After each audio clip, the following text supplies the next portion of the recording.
Welcome to the next episode of the Entrepreneurial Excellence Podcast. It is a huge pleasure to have Cristina with me today. Cristina Cordova is, for those who don't know, one of the most underrated badasses in the tech world. She has worked with some of the most prominent and successful founders out there. She's had really incredible positions at a lot of the best companies that we all look up to today, like Notion, Stripe, and many others. And of course, at Linear today, which is crushing it. And I'm lucky enough to call her a friend as well. So Cristina, thank you so much for being on the podcast today. Oh yeah, thanks for having me. I'm looking forward to our conversation. Absolutely. So kind of the first question I want to ask, right, is you've sort of been this person who in some ways has been a little bit behind the scenes, but have had this chance to work with all of these amazing founders. And when you think through for all of them and then potentially maybe define it for yourself, what is like excellence? How do they define it? And sort of excellence is sometimes also defined as sort of success. What does that look like for these founders, but also again for yourself? Mm-hmm.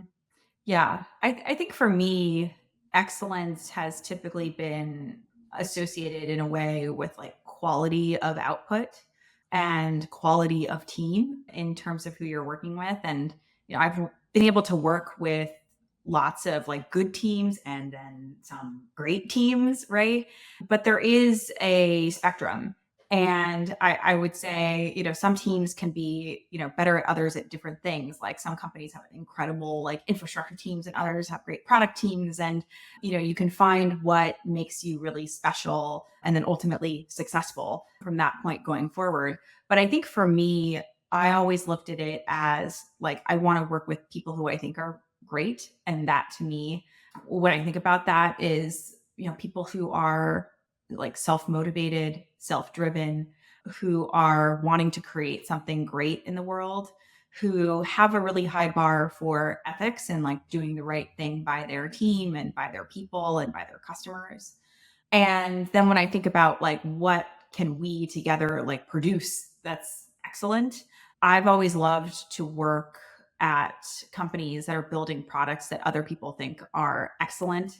And so a lot of my reaction in terms of like what companies I'm attracted to is based on like who their customers are. And often like I am not a customer of those products, like companies building like developer tools. And so I trust in people that I think are excellent who use those products and tell me this is an amazing product. So I think for me, it's not that I necessarily am the best at finding great products. It's like I trust in other people who I think are excellent at what they do to tell me what they love. And I would love to go work at those companies and figure out how to bring those products to more people. And so that's kind of how I think about like my role and, pursuing excellence in the context of being a person who doesn't like build products or code at companies that are clearly like very like product and engineering driven. So a bunch of questions coming from that, but maybe one to start with is like, look, if you think through a lot of the founders, you've worked with lots of founders, you've invested in many founders, and there's so many smart people running around the tech world, right? They went to all the best colleges, they kind of have received all the best grades, all the right accolades, you name it. They think they are excellent. Mm-hmm. Yet there's only a small subset of those people who actually take it to the next level and build truly world-changing companies like a Notion, like a Stripe, probably like Linear. Yeah. What is that extra level that you think the people you've worked with have had?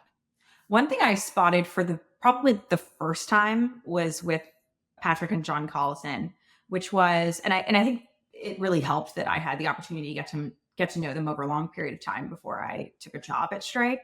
But to me, that was the first time I kind of interacted with founders that weren't solely focused on the company that they were building or the product that they were building.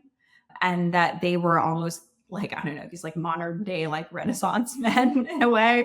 Like they fly planes, they read books and pile them up to the ceiling. They have so many different interests that span far beyond the company that they're building at this particular point in time, which of course they're like incredibly passionate about and, have a lot of like strong determination about, but they are not 100% focused on that one thing. And I think that brings like a really strong element of being just quite multifaceted in the way that you think about the world. And it was the first time I thought I was working with founders who weren't just like obsessed with building like a cool product or a product that like a lot of people use, but building a great company And like building a great product and building a great company are not the same thing. And to me, like when I've thought about what founders I want to work with in the future, I always think about that. Like it has to be founders who have like interests that go beyond just the product they're building today, because there's so much that goes into building a great, multi-generational, hopefully, company, right? And ideally that comes from people who are thinking about more than just the product element, but like the people who are going to join this company. How do we think about how the company is perceived, communications, marketing, right? I think a lot of founders, even if they don't have a lot of experience in those areas, there's interest and there's passion in wanting to make those things great. So I think that comes with people who are probably more well-rounded than you might think of when you think of great founders. So do you think you've seen that also with Akshay from your earliest days and also at Notion and then also Linear team? Like, is that something that all of these founders that you found who've built these successful companies are like a little bit like a polyglot where they have lots of different interests? And is that something that's so it's basically shared? So obviously Collison Brothers had it, but is that shared across the other founders you've worked with? I think so. Like it is funny when I think about like, with Ivan at Notion, it's probably like design and fashion and art, right? So maybe there's like a common thread between some of those things, but there are like multiple different kinds of interests at play. Definitely true for the Linear founders as well. There are three of them. So there's probably more, there's more to go around, and they are different. They're not the same. And I look at it in a very, very similar way where I think there has to be something that's like motivating this person that goes beyond just, I want to build a great product. And then you have to think about like, where does that come from? Like there are so many great ways to like be successful in this industry without having to build a company. Like, why are you doing this? Especially like, I think of the Linear founders, right? Like I asked this question very pointedly. I was like, you've been at great companies, Uber, Coinbase, Airbnb. You probably never have to work again. Why are you doing this? Right. And I think it's a good question to ask, especially to more experienced founders. Like there has to be something more in it for them. And they have to like think about this as an experience that they want to do for potentially the rest of their lives. But there's like, for the Linear founders, I think it was much more about like quality and craft and wanting to build a different kind of company than the kinds of companies that they had built. And, I think that was like an interesting element of passion that was maybe going beyond just like, oh, I'm really interested in like issue tracking. Yeah. But at the same time, like you have to have a level. I mean, at least one of the things I've heard over probably about 40 to 50 or so episodes of this that I've done now, there is a level of the most successful founders seem to be incredibly obsessed with solving the problem. Now, that I think the right way to think, but I would agree, is not just the technical challenge of what you're solving, but the company building element, because you have to solve the company building element, recruiting the right team, culture, all these other pieces to enable you, presumably, to build a great product. But so what is that level of, where you say, hey, like, I want to do issue tracking and it needs to be better than it's ever been before, which you could have argued like a few years ago, issue tracking was solved a long time ago, right? By Jira. And yet somehow Linear has found a real place for itself in the world. Yeah. How do you draft out between that sort of obsession with the product and the knowledge and level and depth you need to go to be obsessed and build something different in a 10x better than what's out there today versus just not caring as much, but being sort of distracted by all the other cool things in the world? Yeah. Yeah. I mean, you see this with so many great founders. You see it with the founders of Figma, where they were like, we're going to spend 3 to 4 years investing in technology so that you can build this kind of product in the browser, right? Because it should be something that's in the browser, right? And that's like clearly just like a passion for building collaborative software and using a certain type of technology that can enable a product like this being built in this particular way. I think for Linear, from the founders, it came much more from a place of like, they had worked at these companies that were, like early stage, Coinbase, for example. And then eventually some engineering leader comes along and says, hey, we're going to have to implement, Jira because, it's time to grow up and be a little bit more together. Right. And then feeling like this can't possibly be the tool that I'm supposed to use to like build great products. Right. And I think for us going forward, it's very much in that mindset. It's like, we should be building tools that are inspirational to people who build products. And if we can do that, then that's like a really great mission, because hopefully we're, a small piece of how there are better and better products for people to use now than there ever were before. And, I think if that is like the mission and that's the goal, that's like really motivating for them, because they build things and they want to see great products in the world. So I think it's always great when you look at our customers and you say like, oh wow, like they get to build some like really fantastic things, and hopefully we feel like a small part of that. Have you felt that all these founders have sort of espoused this mindset right off the bat with their mission, vision, who they say they are, and when they Mhm. start, like, has that been something that across all these companies you've seen them put out up front, or do they kind of figure it out later on? Hmm. It's been interesting because we actually just kind of finalized our mission statement and like values at Linear. Really? But you guys been around, how many years has Linear been around Yeah, now? like 5 years into the Okay. company Wow. at Okay. this point. So, and then I compare that to, Stripe and Notion, which neither of them I think had anything like set in stone when I joined, but, did that fairly quickly. And that was at a, smaller number of people. But I think in all cases, it was kind of one of those things where even if it wasn't written down, it's kind of like a if you know, you know Yeah. type of thing. And maybe I cannot give you a mission statement off the top of my head, prior to it being created, but I have a really strong sense of like what we're doing here. Right. And why it matters. And I've worked at companies where that doesn't exist. It is not written down and it is unclear. And, that has been probably, the one time where I've said, like, I might leave a company because, Hmm. there is not a clear vision for how we are going to go forward that we are all on the same page about. So I don't actually think it needs to be written down. I just think it needs to be well understood, even if it is not explicitly articulated.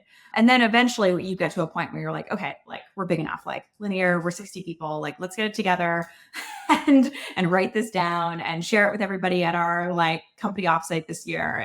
And we finally did that this year. But I think one of the great things about it was that we talked about it at our offsite, and then we're just like, everyone was kind of like, okay, like Makes sense. no surprises, makes Yep. sense. And I think that's the kind of reaction that you want. So I'll push. So I agree that's the reaction you want, but I'll still push back on that, or at least ask for you to define it better. And what I mean by that is like, Yeah. if got it. But there's lots of founders, like where do the founders who don't have it, or the companies who don't have that, or you've worked with plenty of them, you've probably advised some of them, you've invested in some of Mhm. them. What are they missing? Is it the founders not able to even live and espouse that in kind of their daily work life? Like, what is the part that's missing where Linear has it right and Stripe has it right, even though it was never written down, and Mhm. versus the ones who just don't get it? Yeah. Yeah. I think it's one of those things where when it starts to lead to confusion around like who you're building for, it's pretty obvious that like you don't have it like, fully either articulated or understood internally. So, you start to get in these conversations with teams being like, oh, are we aiming to be more of like a media company? Or are we trying to be like a social company? Are we doing a right? Like, and you start to see questions of like, well, if we were this, we'd probably go more down this path next, right? And then when you start to have these conversations about like planning for what you're going to do for next year, right? You see all these people kind of giving very different ideas, and it's not clear that all those ideas are aligned towards the same end goal. And it becomes, pretty obvious pretty quickly that like, something is off and you're not all on the same page about what you're trying to do. And I've definitely, worked at and with the companies that have had that happen before. And I think, for me, like it really has to come from the founders. Like I've I have never worked for like a professional hired in CEO. I've only ever worked for companies that are founder led. And I think if the founder doesn't know or is unclear, like that is a like sign that there are bigger problems afoot. And so sometimes it's more of just like, as I've been again a non-founder in the room, it's more like I will sometimes have to tell a founder like, I think it's time for you to like go off into a corner and spend some time writing this down, right? Yeah. I trust that you're going to come up with the right thing. And maybe you've been like putting this off or not wanting to do it, but now is the time that we need to like articulate it. And I'm not going to like articulate it. Like, I'm not going to be in a place where I am like writing this down for you, because it's like, it has to come from you. It has to be in your own words, and people will know if it's not. Right. And even when I was at Stripe and I worked on the first version of our company values. And it was like the classic thing that happens at Stripe, where you spend all of this time and energy like writing something, and then you hand it over to Patrick Collison, and then he like just puts down like a new version at the bottom that's like Patrick's version, and he like kind of completely ignores everything that you wrote up to that point, which is like, classic founder thing to do. And you kind of, at that point I was like, I'm never going to make this mistake again. Like, this is something that always should have been yours. It never should have been mine. Right. And, maybe me just drafting a worse version of it was a forcing function for you to go do it yourself. And as long as we get to the right outcome, like, that's fine. So, so a bunch of questions from that too. So maybe one would be, would your advice be to most founders? So maybe, is it that Stripe and Linear and other companies sort of got lucky with just having it in, when it comes to your mission vision statement? Or is sort of because they were so good at what their core project, what they were doing, they almost didn't need to do it? Mm-hmm. So the question sort of is, should founders not hope they get lucky like these companies and just write it down up front? Or should it just be, I'm going to be super focused on building a great product and team. Mm-hmm. In the mission vision statement, that stuff can kind of come later. Like, what sort of, is the chicken or the egg came first in a sense? Yeah, I think you still have to have a strong vision and a strong way to articulate it, because like, I think a lot of it comes to like selling the product to customers and selling the company to candidates. So if you're unable as a founder to do either of those two things because you don't have it articulated enough to come across really strong in those conversations, then it's really going to be harmful to you and to the business. So I think you have to get it at least to that state. Doesn't mean you have to have like the perfect word and the sentence that you memorize and say over and over again, but it has to be good enough that everybody, understands it. When I joined Stripe, we had already had the increasing the GDP of the internet type of phrase going around. And, that's a difficult one because it's not like very explicit. Like, tell me what you mean by that, because you could do a lot of things and ultimately get to that vision. But it was enough that I think it gave people a sense of like, we are supposed to be empowering people who are creating businesses in the world. Right. Yep. And so there's going to be a lot of different, like, at this point, Stripe like helps incorporate companies and helps, obviously like do payments globally around the world for businesses, moves funds in many different kinds of ways. Right. So there's a lot there at this point, but all of it still goes back to the mission that was articulated in some shape or form when I joined in 2012. And it like still holds true today. Like, you could still go to a Stripe event and say that phrase and everyone would know what you're talking about. And so the fact that it was articulated like relatively early on and still applies today is a testament to how strong that vision was from the founders and how much they knew at the outset of like, the big vision that they ultimately wanted to achieve. Do you think that's the same for most founders? Like, once again, like the most successful ones, where it's like you have a general idea of like the big-ish vision where you're going, even if you don't know the exact path you will take to get there? Yes and no. I think there are a lot of founders that pivot, right? Stripe wasn't a pivot. Linear was never a pivot. It was all like, it was what it was from day one. Notion's an interesting case in that I feel like there were like 3 or 4 years where the company like hadn't quite figured out product market fit and wasn't doing well. But to me, the vision was always the same. There was just a lot of iteration that needed to happen on the product for the product to start sticking with customers. Yep. But the mission and the vision were also like kind of there from day one. But I think you hear about founders all the time. Vanta is like a really great use case where Cristina, the founder, had tried like kind of a bunch of different ideas and then eventually kind of pivoted into Vanta. And, I think from the point that she created something that had product market fit, like incredibly strong vision, right? So sometimes there just needs to be a point where you as a founder get to a moment where you say, okay, this is what I'm sticking with. This is my company now. And now I'm going to articulate the vision. And sometimes it can be hard because you're like afraid to get there in a way, because you're like, well, is this really what we're doing? Or am I still iterating? Am I still like, I might move on to the next idea if this doesn't work. And it probably doesn't make sense to articulate the vision if that's the case. Right. So to me, it's just like focus number one should be like, build something that people want. Like, right. In the classic, like YC sense, like you can figure out what the long-term vision for this is after you feel like you have at least built something that is like really intriguing to a set of customers.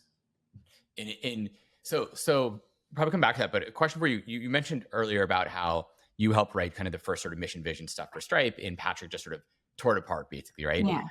How does it work?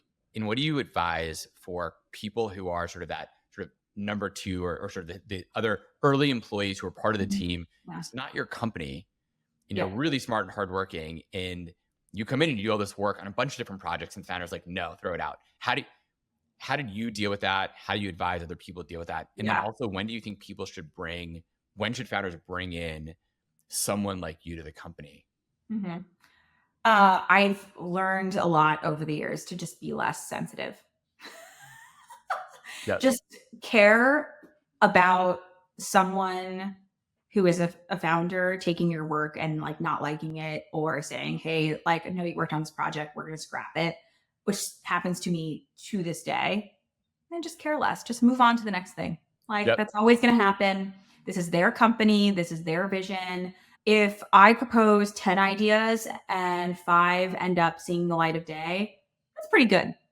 So, for me, I think I try to take it in stride and just like move on to the next thing, because there's no point in sitting around and, feeling like bummed because like your doc was like redlined like crazy, or, like at the end of the day, like your job is to move the company forward as an employee. And sometimes it may not be with this particular idea or with this particular piece of work, but with other things. And so, if that's not going to work, figure out a different way, right? And keep going. So I think I always tell people to just like, yeah, that's just startups. That's just working with founders. Like, get used to it. Because like every great founder I've worked with has been just like that. And it's been much easier on myself to just be like, okay, like you don't want to hire this person that I think we should hire.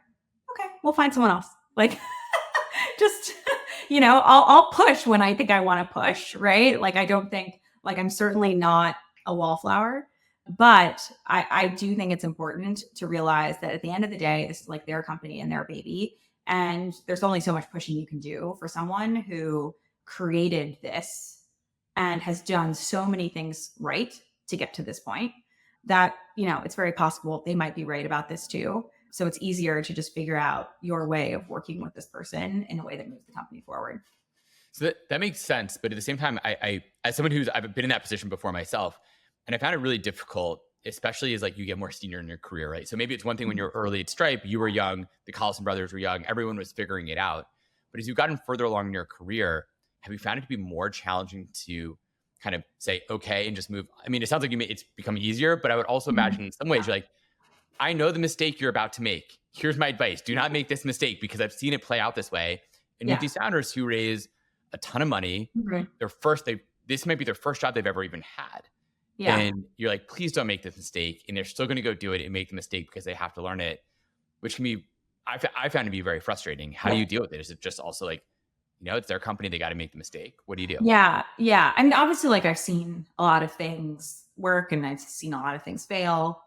And so it's easy to have a lot of like examples up your sleeve to be like, hey, like we tried this at Stripe and it didn't work.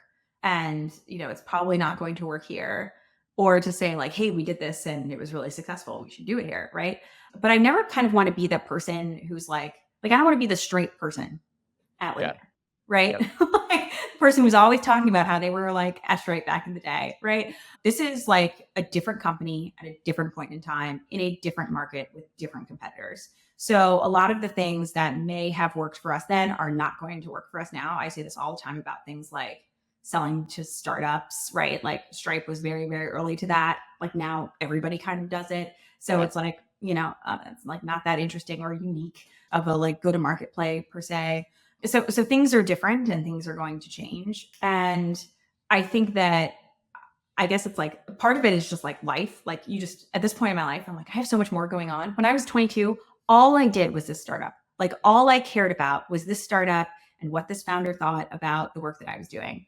And now like I'm in a different place in my life and I'm like, I have other things going on. I'm gonna move on to the next thing. Right. Like, so I think I take it in stride often just because it's like I'm in a different place in life. But also I think when there are examples of when things haven't, or where it's clear like we're going to me like we're going to make a really negative mistake, to me it's like, is it a reversible Yeah. mistake, right? Type Is one this or type something two decisions. where, yeah, like we like, okay, founder wants to do this marketing launch, and then I try to weight it. I'm like, okay, they want to do it in this way. I don't think that's going to be successful. Is this our biggest launch for the year? And I'm probably going to push back, right? Is this a small launch where, like, if it doesn't go that well, it's probably not going to be a huge deal, right? So just figuring out, like, what is the risk we're willing to take? And then, like, how much am I going to, like, push back depending on, like, the negative outcomes that could happen because of this? If a founder wants to go off and, like, work on some, crazy idea or something like that, like, as long as it's not putting something else that the company is doing at risk, then generally like I'm like, yeah, go for it. Like, we'll see if that gets us anywhere. And if it does, like I'll be pleased, right? So, I think you have to really kind of calculate the risk involved in making certain decisions.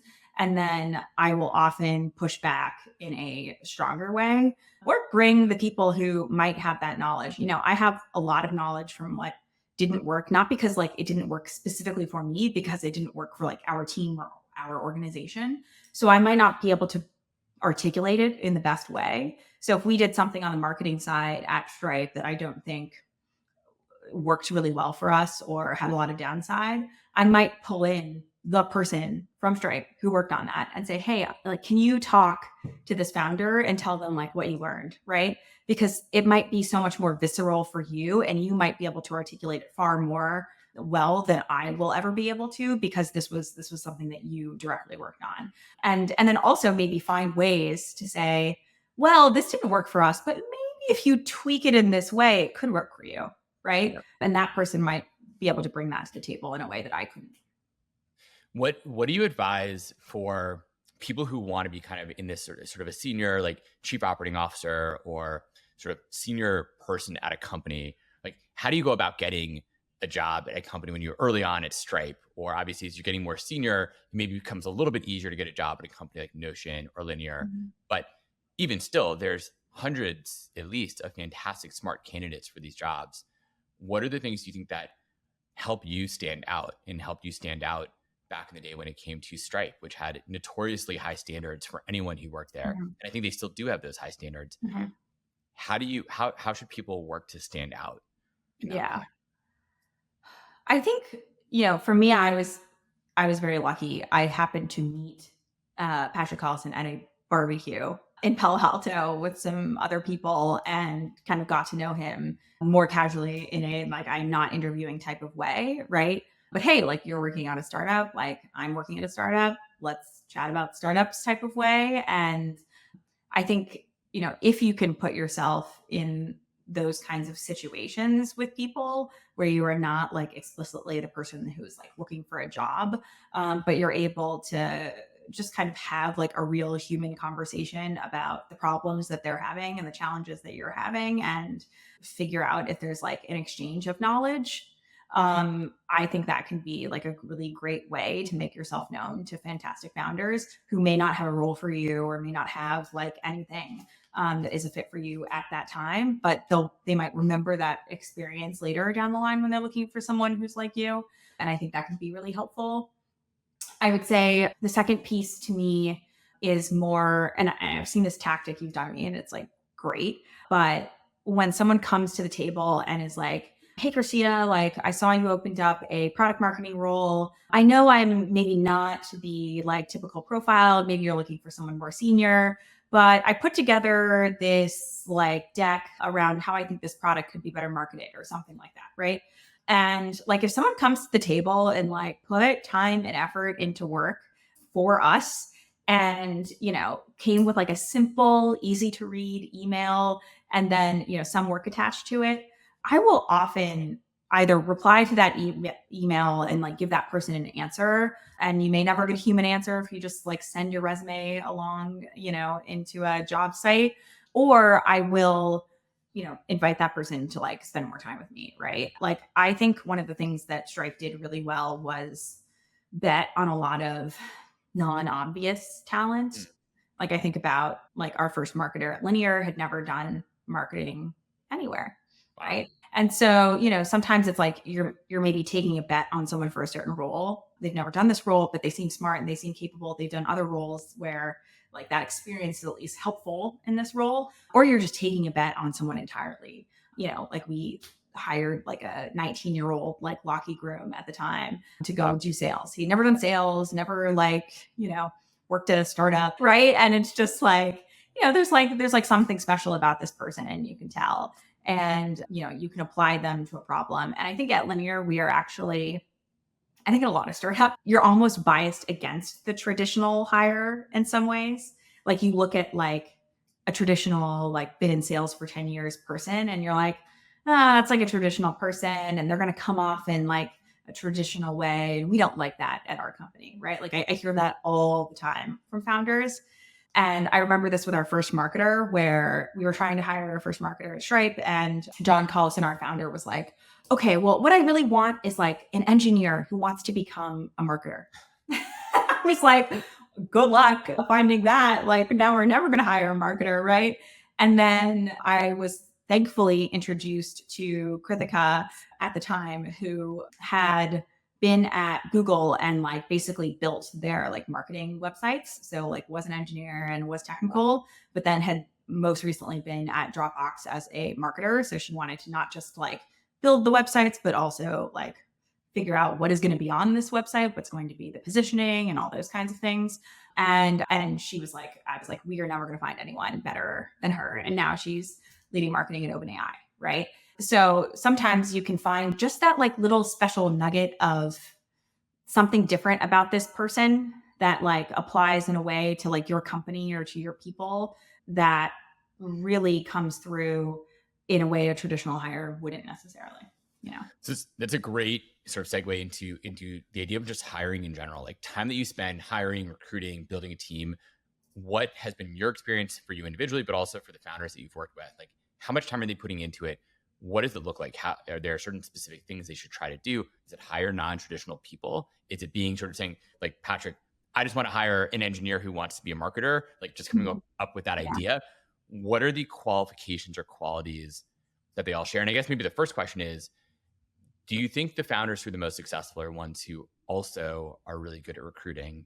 And if yes, like, how did they get that skill? Since like with the Collison brothers, I don't know their full history, but they hadn't really done a lot of company building when they started Stripe. And yet somehow they've clearly been able to hire and recruit some of the best people in the world.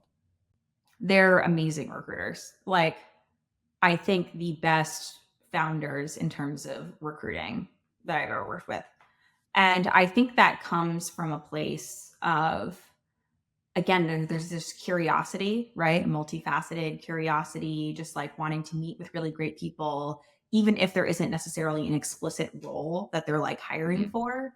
But, if someone says like, hey, this person's great, like you should meet with them, maybe you'll want to recruit them one day, they will pretty much always be like, I'm in, right? To having the conversation. And they did a lot of what we called at the time like long recruiting, which was basically you would meet someone, but they like weren't ready to like leave their job or anything like that. Like you could tell it wasn't like the right time for them to join Stripe. But it was clear that like you would be put on a list from Patrick and John, and every once in a while they'd like follow up with you. And so you don't even know that you're being recruited, but like maybe some people do. This happened to me, and I didn't necessarily know I was being recruited. But once you're in the company, you realize, oh, I was being recruited the whole time. This was all part of it. You just didn't know it. Yes, exactly. But it was like, every month I would get like do you want to go grab a coffee? Do you want to go on a run? Do you want to do this? Kind of thing from Patrick. And it was one of those things that I think both made you spend time with a person as a human being, not as like a like you were in an interview, and like, so your guard is down, right? Yep. And you're able to interact with that person as you would in a normal environment, which I think is really helpful. And then they are able to like sell you over a long period of time. And so they would just always constantly like make time for that. And like, I think about it now with just a lot of people where either there are a lot of really great people in the market, and you think because you're a founder of a small startup that you could never recruit that person. But then you look at like Anthropic that recruits a founder of Instagram, and you're like, even the founder of Instagram is recruitable, right? Yep. And so, right, by the right company, by the right founders, et cetera, you know, a lot of people want to work with great founders. And it's easy to say like, oh, I'm just this like, you know, founder of a tiny company. No one's going to want to work for me. But I think in a lot of ways, like if you are able to work on a compelling story and why your company is going to have a huge amount of impact, you can create a narrative around why you should get to hire really great people. At the same time, I've also been part of startups that just have had a really hard time. Either like you're, you know, you haven't raised gobs of money, you aren't able to pay as much as other companies. You know, I think talent now is I think it's much harder to recruit for startups now than it used to be. You know, I think it used to be there used to be more people, I think, who were just willing to take like a big pay cut and join a startup. And I think that's less true these days in terms of people taking that kind of risk with their careers, and people are paid more overall. So I think that makes it much harder. But I think you have to come to the table with a narrative that you think is going to be really attractive to a person. And that narrative is going to change depending on, you know, what a person is. I'm trying to recruit a revenue operations and finance person right now. So I'm taking him through the like, you know, full, you know, linear finances, our net retention numbers, because I think this is what this person wants to hear. And he wants to know this in order to make, I would take an engineer through your product vision and what you're trying to achieve and what technology you're going to use and how much impact they're going to be able to have compared to like when they were working at some big company, right? Like your story is going to be constantly evolving, but you want to put yourself into the shoes of the person that you're trying to recruit and figure out what is it that this person needs to hear. Sometimes they need to hear that your company is really great, not from you, but from someone else. Yeah. Right. So I've recruited people and I've been like, hey, like investor, can you reach out to that person and say, hey, like Christina's been trying to reach you, but you haven't been responding. Just so you know, Linear is a really great company. You should totally chat with her. Right. Like figure out like what's going to get you this meeting and what is the story that you need to craft to be able to convince this person to join your company. And then like, don't let go, right? Like that person may not agree to join your company right now, but you know, every quarter, every other month, just be like, hey, would love to like catch up for coffee, grab lunch, whatever, because that person is eventually going to leave whatever they're doing. And you want their first call to be you. Yep. Right. And so that's kind of how I've always thought about recruiting. And I've been in positions where, you know, the first 2 offers I made at Stripe were declined. And it was like the first time I was like a real hiring manager for a function versus just like a, you know, sporadic set of rules. And it was really hard to be in that position and say like, am I a failure? You know, does nobody want to work for me? You know, but at the same time, I was like 24 trying to recruit a bunch of people who were more experienced than I was to work for me. And it was difficult, right? Like none of this stuff is easy, but it's possible. And you just need to figure out, you know, the best path forward to get really talented people to work for your team. So it sounds a little bit like it sort of, one, playing the long game to some extent, 2, being really good at telling that story. But then the third question to me is like, how do you find the time for it, right? So how do you and your recruiting, but also the founders, you have so many different things in your plate. You might have a bunch of different positions you're trying to recruit for. And theoretically, you're also trying to recruit for the positions you don't even know you need 6 months into the future, 12 months into the future. Right. So to find time to go to coffee with random people, just be like, well, I don't know, maybe it's going to turn into something great at some point. Okay. But I also need to talk with my team and keep them excited and interested because maybe we had a down quarter or something. Like, yeah. How do you find the time, or how do you and also the great founders you've worked with, how do they organize their days and their time schedules to block off time to do this recruiting element, given the quality of your team is such a probably precursor for a great company. Yeah. It's hard. I don't think most people don't love interviewing, don't love like constantly like selling the company to someone who may not be that interested. So it's hard. Like it's it feels so much easier as a founder to just like go work on product and go build stuff. So, I admit that. But I think it's like, you're not expected to meet everyone under the sun, right? I think ideally, like you keep this list to like 10, 15 Mm. people, right? And so you think about it, it's like, oh, it's like a coffee, every other week, maybe, right? That I'm doing just like kind of on a rotating Yep. basis. And like you can spend 30 minutes every other week on your long recruiting list, right? It like is very easy to think about it in that way and tackle it without it like taking up all of your time. And you might get to a point where it's like, okay, this person's like never going to leave Facebook, right? Or this person's just like never going to leave this company, and they move off your list, right? And you put someone else in their place, right? And so it shouldn't be stagnant, right? You should always be looking at people who at least are like an opportunity, and you feel like eventually I can potentially get this person, Yeah. right? So, I think you just have to think about it as like in the grand scheme of things, like hunting down 15, 20 people to work for you over a long period of time is not that much work if what you're doing is just catching up with them. And then, again, when the moment strikes where you can recruit them and they will enter a process that is like a little bit more formal, then of course, like throw all your time into it. But you would do that with anyone who's great who comes to you, right? And so that's probably what I would say is most critical. And then the other thing I think about a lot, and I've had a lot of success with this, is sometimes you have people drop out of your process for whatever reason. It wasn't good timing. They had a family situation come up, what have you. Or in some cases, also have had this where a candidate will reject my offer and go to another company. And I never, like, if the person is talented and I wanted that person to work at this company, I think a lot of founders have this feeling like if that person's rejected me, like they're gone, they're done, like never talking to that person again. Yeah. Well, clearly And they didn't get it. They're not good for us anyways. right. Yeah, exactly. And to me, like, again, that person was interested enough in your company for you to be like their number two choice, let's say, right? And sometimes people make really dumb mistakes when it comes to choosing companies to work for. And I've seen this, time and time. I'm like, we lost to that company? Really? Yep. Like, what? Like, did we mess something up? Or is this company secretly like really great? And the reality is you just don't know. And so I've even, done this before where a candidate will reject my offer and I will like follow up with them 6 months into their new job and say like, hey, like, just wanted to check in. I saw, you're now doing this at this company. Like wanted to see how it's going, maybe catch up for coffee. Right.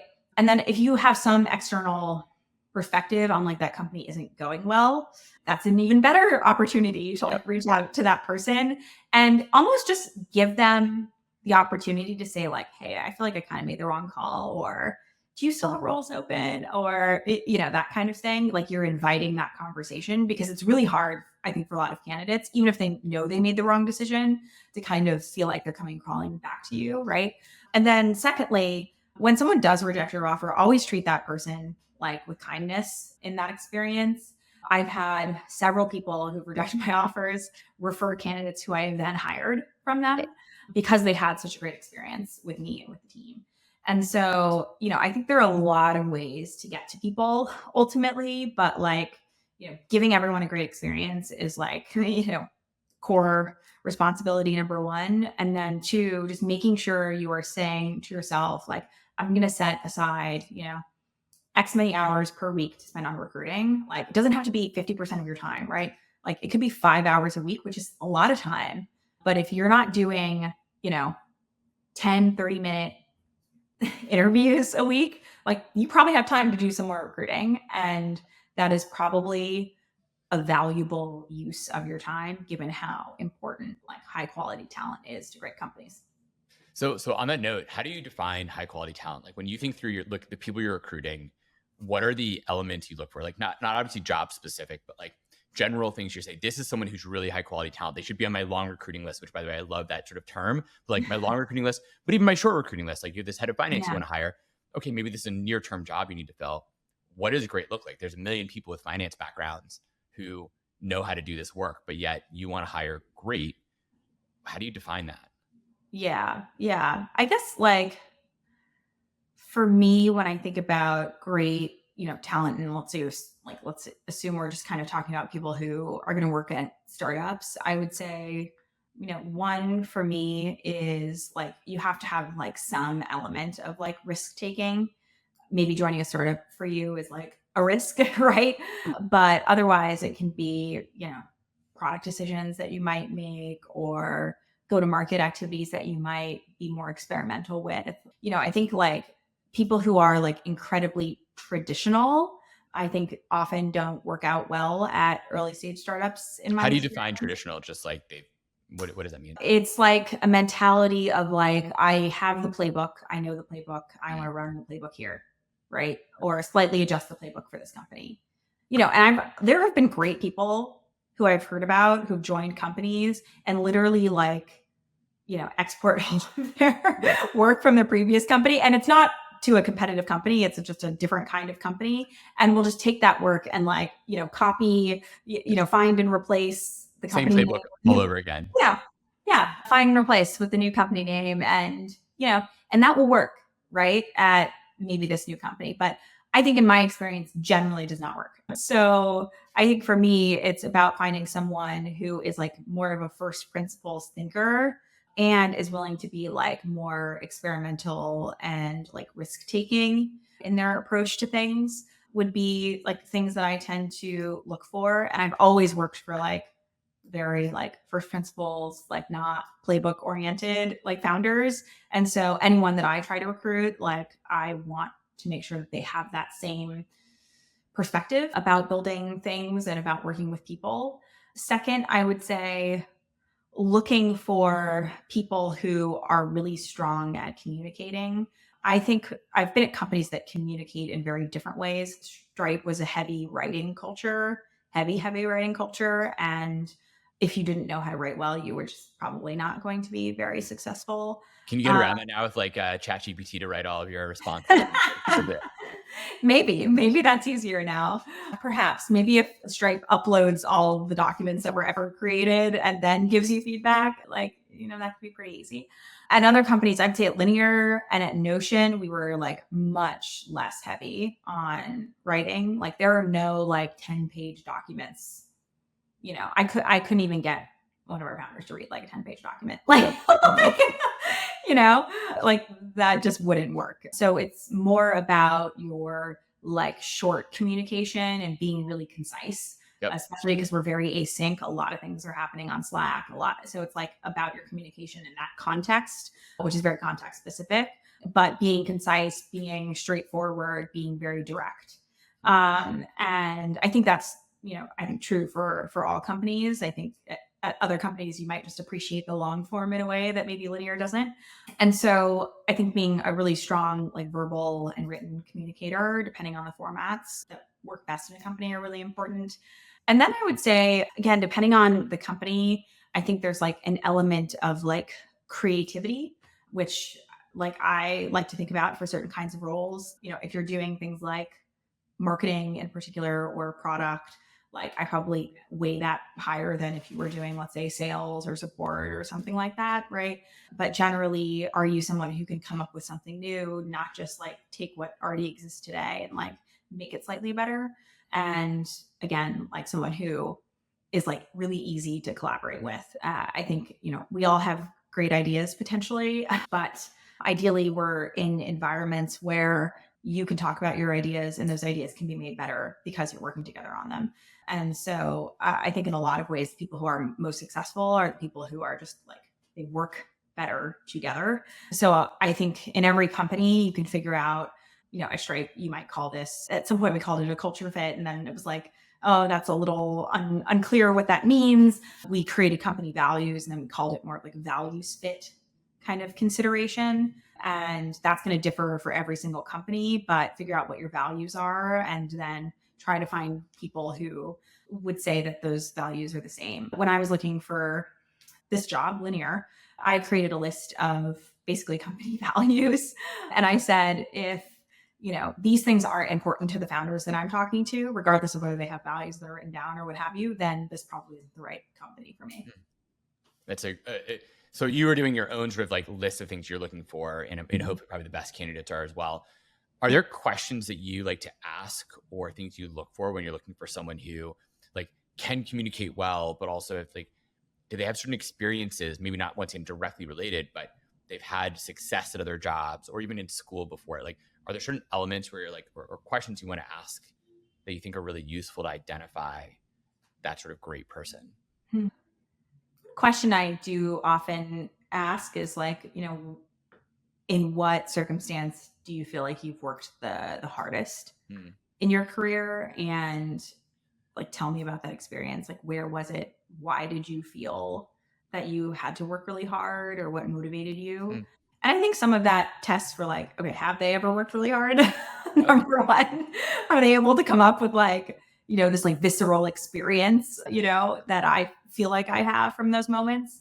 And then two, when they talk about the environment that they describe, do I feel like that environment is similar to our environment, right? Like at Linear, for example, it's like we're remote. Like if you need to be motivated by like sitting next to a bunch of people every day and seeing them work and you working harder because of that, like this may not be the right place for you, right? So those kinds of things I would say are, top of mind for me. Other questions I would say are probably more oriented around like career choices. I feel like I do a lot of like hiring manager screens. So I care a lot about, why did you decide to like move from this company to this company? And I generally want to see like strong thinking around why they've made certain decisions. I mean, where you decide to work is one of the most important decisions. Yep. And sometimes you talk to people and they're just like, well, this boss moved over to this company and they, decided to recruit me in. So I went, and I'm just like, really? Like, that was it? like, it's a huge part of your life. Like that really, you're just going to like, sure, I'll just go there. Yeah, exactly. So, at a company like Linear, where I feel like people are incredibly thoughtful, like that to me is just like not good enough for the kinds of people that we're trying to hire. I ask people a lot of questions about like conflict and making decisions and like moving things forward. Like, do they like the conflict, or do they get bothered by like those sorts of questions, or more like how do they deal with it when it comes up? Like it comes up everywhere. Like, so always expected that, things are like, as an example, like I feel like marketing is one of the hardest functions because everyone feels like they can weigh in on the function. Right, everyone's like, I know how the website should look. I know what it should say. And yet you as a marketer, like you're like, but I actually have to build the thing and come up with the messaging myself. Everyone just has opinions, and it's really hard for that reason. So I think in particular with founders, like generally founders get the final say on, is this website ready to go? Like, does it meet the bar? And so if you've worked with founders who have really strong opinions, but maybe your opinions conflict with theirs, how have you worked through those things, right? So that would be like a question that I would ask, where I'm trying to figure out the ways in which they think about working with people and different styles of people. And I care less that they like got their thing through, right? And more, did they get something out the door that they were at least like happy enough with, even if it wasn't like exactly their vision for what they wanted to achieve? And how did they think about iterating on something over time? Like maybe this person said no to me or we didn't get to consensus now, but like maybe in 6 months we will, right? And so they don't look at it as like, I forever lost this battle, but maybe this is like something I can win later. Yeah. How do you go back to your example of like someone working hard and ask that question? How much does it matter how like they're feeling about that working hard? In other words, like, do you also pay attention to, were they bothered by having to work crazy hours to get that project over the line? Or were they like, I was energized by that. It was so much fun. It was one of the best times I ever had at work. Yeah. How does that play out? And in one sort of, how does it play out? But also then two, how does that impact like what sort of culture you want to create as a company yourself. Like I'd love to talk a little bit more about cultures at the companies you worked at. Like I Yeah. don't know exactly what Stripe or Linear is like, but certainly some Facebook and probably Tesla and a bunch of others are you're on 24/7. Like you don't have weekends, you don't have a life. But Yeah. some people find that to be the most energizing thing they've ever done in their lives. Yeah. Yeah. To me, I mean, personally, I think about it more as like, was the outcome worth it? Mm, Right. I'd feel really bad about spending a lot of time working if like we can achieve anything, right? And totally. I think about my best experiences with other people that I've worked with, and it's like those like late nights, like working really hard, and you accomplish something that you're really proud of at the end of it, right? And I think without that piece, like kind of makes the rest of it, feel a little silly. So when I think about, that answer for other people, I'm looking for more of like a self motivation, right? Like there's this classic, view of maybe certain functions like iBanking or something like that. And it's like, no, you were expected to be at your desk until midnight or, right?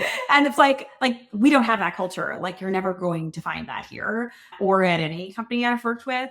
And I feel like in a lot of ways, it's more about like, is there something that you want to achieve like by a particular time, like timeline with a particular team? And are you motivated to push that because like maybe there's an external circumstance you need to get this out by a particular time for a customer or for an event or something like that, right? Like, I've been part of events where it's just like you have a conference and you got to ship this at the conference. And if you don't, like, it's going to be really bad, right? And things like that. And I think it's totally fine to be like, hey, we've been working on this really hard. It's not going to ship this week. It's probably going to ship the next week. And that's fine too, right? Like I don't expect people to like pull all-nighters for a fictional deadline that we have set. Right? So I think there has to be like strong circumstances as to like why you're pushing really hard for something, right? To like meet a customer expectation or like a company event or something like that, right? But I've always worked at companies that like generally don't expect people to have that all the time. And I think it's more about figuring out like what's going to work at a particular company. Mm, I think that as Stripe, we had this document that we would give to people right before they came to do like their full on-site interviews. And it would basically say, like, at Stripe, sometimes we work late nights, sometimes we work weekends, right? And if that's something, that's not something that we plan for. That's not something that we expect from people. But sometimes that just happens. yeah. And if that's something that is very concerning to you, then maybe this isn't the right place for you. Right. And so some people would read that and say, yeah, I'm opting out. That's not the right fit for me. Right. And, I worked weekends at Stripe. I worked late nights at Stripe. Some of those things were like, I would say most of it was purely like self motivated. Yeah. And then when I, had my first kid at Stripe, like some of that changed, right? I would come home to like meet my kid and spend time with them before bedtime. And then I would hop online after. Right? So the self motivation was still there, Yeah. but I also valued other things and spending my time in other places. And so when I think about it with people that I work with, it's like, yeah, we all have like life circumstances and things that we care about more than work. And, I think what I expect from people is that they care a lot about work too. And so, the care a lot piece is kind of what matters to me. And you can show that in, lots of different ways. Sometimes with some people, it's like their time, sometimes it's their energy, it's other things. But like I want to see that in everybody I work with. Otherwise, it's like kind of demotivating. So Yeah. 100. And do you think that's like, is that sometimes a reason to let someone go? And it's like, hey, you're just not at this level that I would expect you to be at, that you're not pushing with the whole team and yeah, it's not a fit. definitely. Yeah. There are definitely been people I've worked with, unfortunately, where I just feel like, what is this person doing? And it doesn't seem like they enjoy what they're doing or that they're Yeah. really super motivated. And, this is not just about like, what does this company need at this particular point in time, but like, can that person be better off if they go find something else that they're more passionate about? Probably. So, this is probably good for us and good for them, right? At the same time. So Like I don't tend to shy away from that. And I also don't tend to shy away from having conversations that might be tough with people about why things are taking longer than they should or why things are like not moving in the right direction, right? Sometimes that's just like, oh, you've got a lot on your plate and I didn't realize, right? And sometimes that's, you know, other things that maybe are changing how you view work or how you view the job. So, How do you set, and how have you seen the founders you've worked with set kind of those aggressive goals? And so my impression of you is that you're someone who I think anyone would want to work with because you're probably going to set really high goals. You have those just set for yourself. Maybe it's just intrinsic to who you are and what you've always yeah. done. But setting really high goals and a really high bar, how do you put that into place for the team and say like these are our goals? These are what like, do you have like quarterly plans you put in place, Mhm. annual plans? How do you sort of keep the company on track and also have this remote culture where you're like, okay, like I'm not Mhm. looking over your shoulder. I don't want to look over your shoulder. So Yeah. how do you set that up at Linear? How did you see Stripe set it up? What do you do to keep the team moving and motivated and set that really high bar that hopefully Mhm. should enable excellence? Yeah. It's interesting because I think back to when I joined Stripe, and for a long period of time, we did not have like goals in terms of like how much processing volume came through our platform or how much revenue did we make or how many people did we hire, you know, until we got to a certain stage where it's like, oh, we kind of need to do this because if we don't know how many like engineers and product people we're going to hire, then the sales team is going to go crazy and all of our ratios are going to be out of whack, right? So we Yep. need to start doing planning because we want to keep the company to like 40% EPD, right? So that was like the first time that we started to say like we're going to have a target and like, you know, you're going to have like a headcount envelope and all those things, you know, but at Linear we don't really need that, right? So we're kind of where we were when I was at Stripe, and that wasn't necessarily required. And you were looking at things like, okay, your support ticket volume is growing in this way. We're probably going to need to hire a person here, right? Mhm. And so when I think about goals and what's motivating for every company, it's going to be different. Ideally, as a company, to me, you have one or two like North Star type metrics that are the most important to you. For a lot of companies, that might be like revenue, and it might be like something related to like usage or something like that. And ideally, that's what you keep your team motivated around so that you're very clear, like, this is what we're all striving for. Right. And I think it, especially a lot of early stage companies, like, I tend to care more about like usage and adoption than I do about revenue because things are just like so early that it matters less. And then of course I joined a company Linear that's like profitable and and you know, funnily enough, like wasn't trying to be profitable. Started Right. out because they, you know, wanted to build a really great product and then wanted to care a lot about like adoption, usage of the product over time. And that was like the primary motivator. And like luckily those are great inputs to revenue when you have like a pricing model that makes sense, right? So I think for Linear, it's much more oriented around, are we achieving these like big goals, right? And I think it's okay if at one point like we say, oh, like we weren't profitable, you know, this month or this quarter, but that's okay because we invested in these areas or because Yep. we did other things that were ultimately our goal. You know, our goal right now is not to be a profitable company, we just happen to be. Our goal is to be a like product that is used by companies that we admire, and we are happy to like invest in that by hiring more people and by investing in like growing awareness for the product and for the brand. So those things to me are the things that are like most motivating. And then that layers down into teams, right? So you have these like things at like a high level of like these metrics that you're trying to hit as a company. And then ideally you say that as a team, like, hey, we're going to ship this big project in this quarter, or we are going to get our lead volume up to X, or you know, whatever it might be depending on your team. And ideally those are all things that ultimately get you to those top level metrics, those top level goals for like what you're trying to achieve in your company mission. But I don't think it has to be like that complicated. Linear itself is like working on a lot of products right now that help with company planning for, you know, products and everything that you're trying to build. And, sometimes I think people spend a lot of time that is unnecessary on, the crazy spreadsheet Gantt chart things.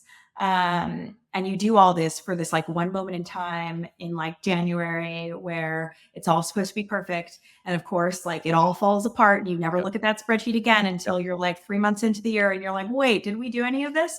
And so, for us, it's much more like the approach should actually be quite simplistic to figure out like, are we doing the things that we're supposed to be doing to like achieve the overall goals?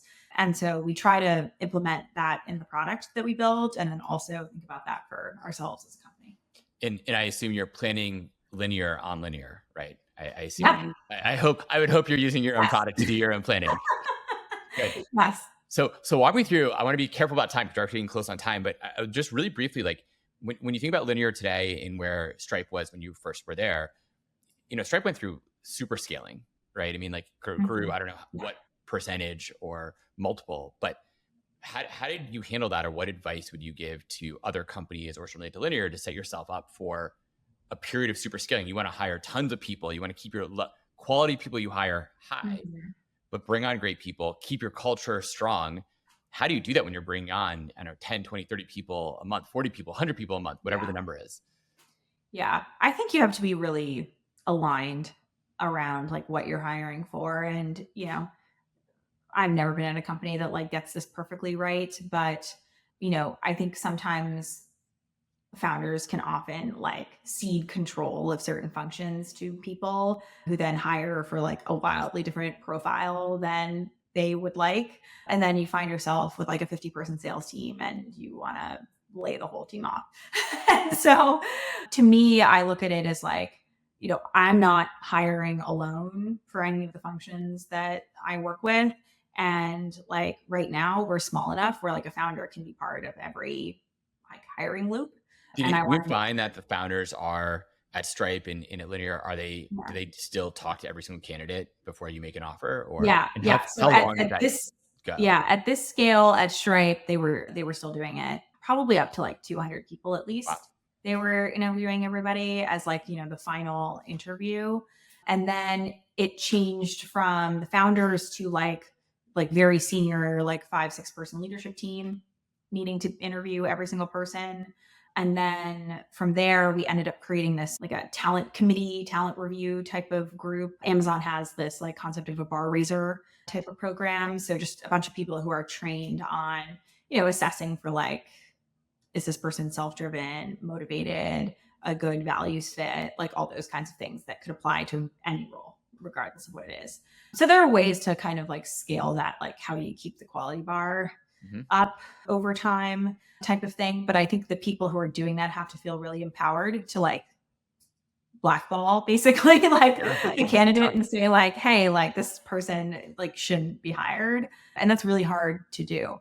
So I think you have to have people who are really empowered to like keep the hiring bar up in my mind. But I also think there are like risks like you should take. Like as an example, like some of these profiles that we hired early on at Stripe, like you might look at the profile and say like, you don't have a high hiring bar because this person has like no experience, never done this job before, et cetera. Right. But it's actually, no, we're just looking for different things than, what you might be looking for in this hire. So I think the most important part is that you actually get together and you say, outside of like 5 years of, sales experience or, the very basic things, like what do you care about foundationally and from like a first principles perspective in this particular role? And, could you find someone who is maybe like non-traditional, or could you find someone who has a very different background, who has done different things, who would actually be great in this role? And that both like really can open the potential opportunity for different kinds of candidates to succeed in your process and gets you all on the same page as to like what you're actually looking for. So I think from that perspective, it's more about like, before you even see your first candidate, like, is everyone really bought in on making this hire and knowing what this hire is? And how does that bar change over time? There was a period at Stripe where we kind of only hired like full stack engineers, like effectively. And, at a certain point, it was kind of like, we need people who just kind of do front end, and like we have plenty of work for people who just do front end. Like, can we just hire a front end engineer, right? And so like that doesn't mean you're lowering the bar. You're just looking for someone with like a more specific skill set, right? So I think from that perspective, Dropbox had a thing for a really long period of time where they like really deeply valued like deep infrastructure experience. And there were like plenty of great engineers who like we hired at Stripe and we hired at other places who didn't have that experience from like a deep infrastructure level, but were amazing product engineers, right? Mm-hmm. So, that doesn't mean our quality bar is any different or theirs was worse or ours is worse, but you're just looking for different things. And I think the best possible thing you can do as a company is get really good at finding what you're looking for and hiring those people. Does that mean, really quick question on that, does that mean you have to be really good at defining what you're looking for too? You have to know what you're looking for in the first place to find it, presumably. Yes, exactly. So yeah, like is it certain experience that people bring to the table? Is it working at certain companies? Is it just a like, we see this all the time, like at Linear, it's like you got to have taste. Yeah. What does that mean? Right? Like, let's define what that means to us, because you might think this person has taste, or you might think this person doesn't, or maybe for this role, they actually don't need to have taste. Like, right? Maybe depending on, but like, if you're going to be a designer, like you probably got to have some taste, right? So like, it's also a spectrum in terms of like, does this person have something or not? And then like, what's truly necessary for the role? Yeah, no, totally. It makes complete sense. I want to go back really quickly to almost where we started. So you did a really good job at the very beginning defining kind of, I think, excellence. But I don't think we really defined success. And so I'd love for you to define, when you think through all these founders, but also for yourself, like, what does success look like? Like, so certainly it sounds like for the Linear guys, like they've had a lot of success in the past. They don't need to be financial success. They don't need to be doing this hard work. Maybe the Collison brothers didn't early on, but they don't need to be doing this anymore. You've had plenty of success too. So like, what is success? How is that defined for the great entrepreneurs? I think for me, it's like, I just want to work on products that I can be proud of, at companies I can be proud of, with people who I enjoy working with. And I would say that can happen in a lot of places, right? But to me, I also want a role that brings enough diversity in what I do day to day. Like I kind of, sometimes I complain about it, but like I love context switching. I love going from like marketing meeting to like talent team meeting to recruiting this CX lead to, all these kinds of things. It's something I really, really enjoy. And, as a company grows, that changes, right? Like you can't have all of your hands in the different cookie jars, right? And so, for me, like I look at it as like, how can I kind of keep that going for as long as possible? Keep being hands-on and also being able to work across a variety of disciplines.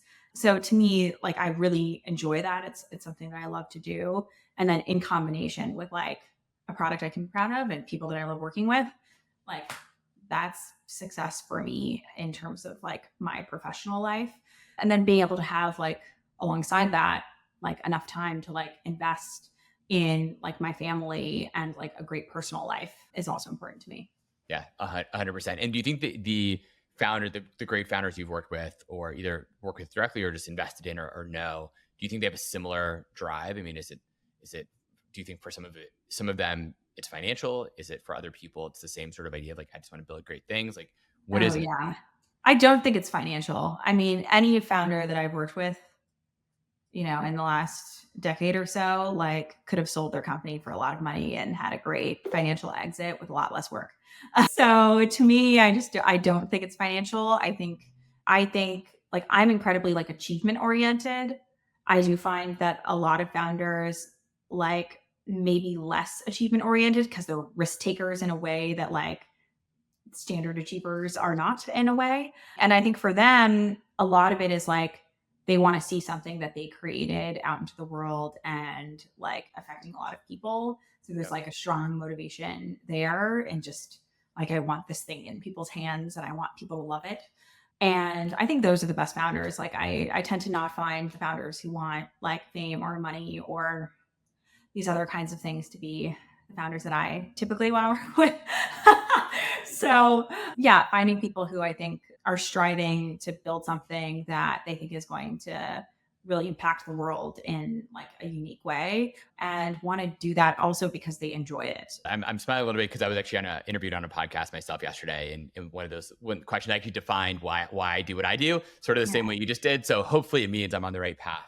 Um, Yeah. so the last question I ask everybody on the podcast is, if there's one piece of advice that you would give to every aspiring, current, failed, someday will be again entrepreneur, what is that piece of advice? If there could do one thing they could do to achieve entrepreneurial excellence, what would it be? I would say something that I have gotten better at over time and that I think a lot of really great founders have instinctually is to know that they're not great at everything naturally and they are like learners and they always want to be learners.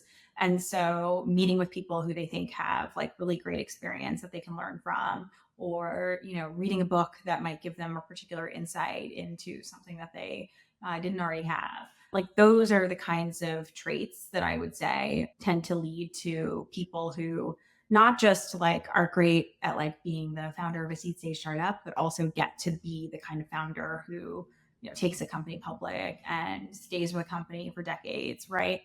They're always just trying to like be better and learn how to build in a different way because, building a company from 0 to 1 or from like seed stage to series B and beyond, like that's completely different stuff every step of the way. So people who are willing to just be a sponge and like pull in learnings from people, I think tend to be the people who are willing to like last in a business and continue to like see it Yeah, through. totally. One other quick question there. Do you think that also means you to be good at delegation? Like how good are you at delegation? How good are the founders you've worked with at delegation to be able to scale up Mm. and give yourself time to learn other things? I think I'm okay. I could be better. I have a tendency to like want to be hands on or not to hire unless I'm like desperate to hire, which works better at some companies than others, right? Like if you're hyper growth, it works less well than if you're trying to like be really efficient and conservative. I tend to find that most great founders will always be really hands on and they can find people to do things that they don't care about in the business and like very freely delegating those things away, but that they tend to not delegate things that they care about Yep. most. And that's ultimately probably a good Yeah, thing. very much makes a ton of sense.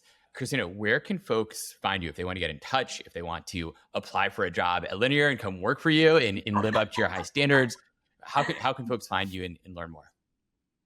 Oh yeah. Let's see. Easiest way is probably on Twitter. My handle is or X. I don't know if you call it that. I will always, as a former Twitter person, I will always call it Twitter, not X. But Yeah. My username is CJC, and I'm also on LinkedIn and other places. So yeah, amazing. Christina, thank you so much for the time. I sincerely appreciate it. And I know I learned a ton today. So thank you.